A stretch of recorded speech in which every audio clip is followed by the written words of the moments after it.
François. Salutations particulières aux collègues qui travaillent de leur poste de travail, collègues journalistes, ex-collègues journalistes.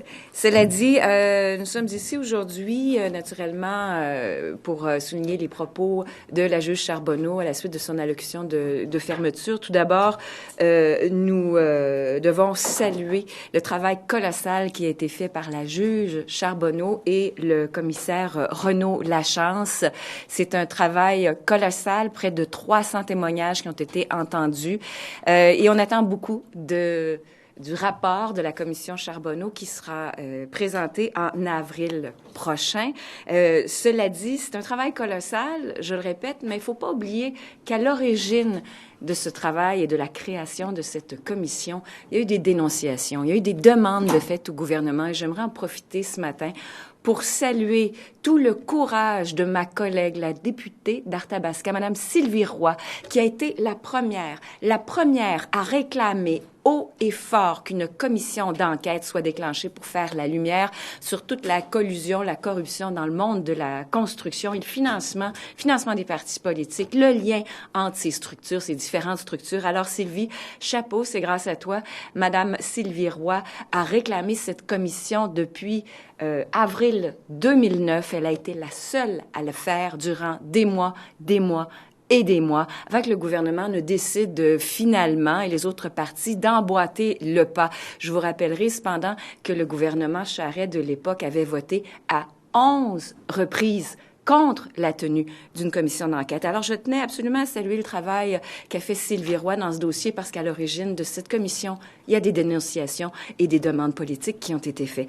Par ailleurs, dans le même ordre d'idées, j'aimerais saluer le travail monstrueux, le travail énorme qui a été fait par mon collègue Jacques Duchesneau. Jacques Duchesneau qui, à l'époque, à la tête de l'UPAC, l'unité permanente anti-collusion, anti-corruption, a fait un travail remarquable et nous est arrivé avec des rapports qui ont été présentés à la commission Charbonneau, des rapports, je vous le rappellerai, que le gouvernement libéral d'alors avait même refusé de lire.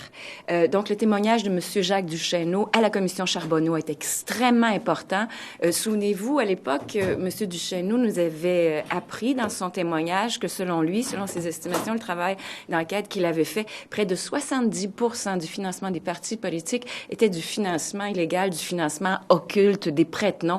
Eh bien, la commission, au fil des mois, au fil des années, nous a révélé, nous a appris en tous les cas que M. Duchesneau avait raison et que c'était bien plus que 70% qui était du financement illégal. On l'a vu à travers les différents témoignages, donc il avait eu raison à cet égard. Donc je voulais saluer le travail de ma collègue Sylvie Roy et le travail de mon collègue Jacques Duchesneau qui ont permis à cette commission, un, de voir le jour, deux, d'aller de l'avant et de nous en apprendre énormément.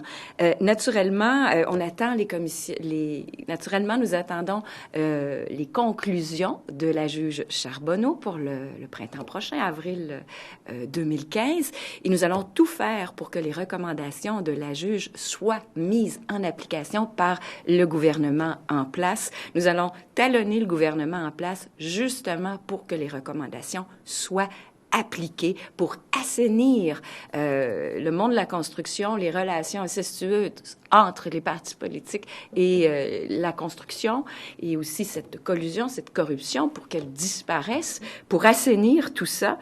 Et depuis le début de cette commission, on parle du printemps 2012, eh bien la Coalition Avenir Québec n'a pas chômé. Vous savez que la Coalition Avenir Québec fête ses 3 ans de formation aujourd'hui, le 14 novembre, incidemment.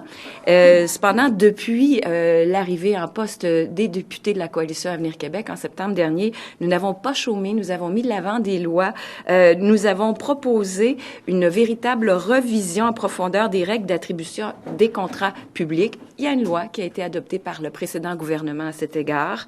En 2012, toujours, nous avons proposé d'abaisser le plafond des dépenses des partis politiques et également de limiter les dons aux partis politiques à 100 $, par année. Nous avons fait cette proposition. Le gouvernement l'a accepté l'avant. Il y a une loi, naturellement, en 2012 qui a été créée à cet égard.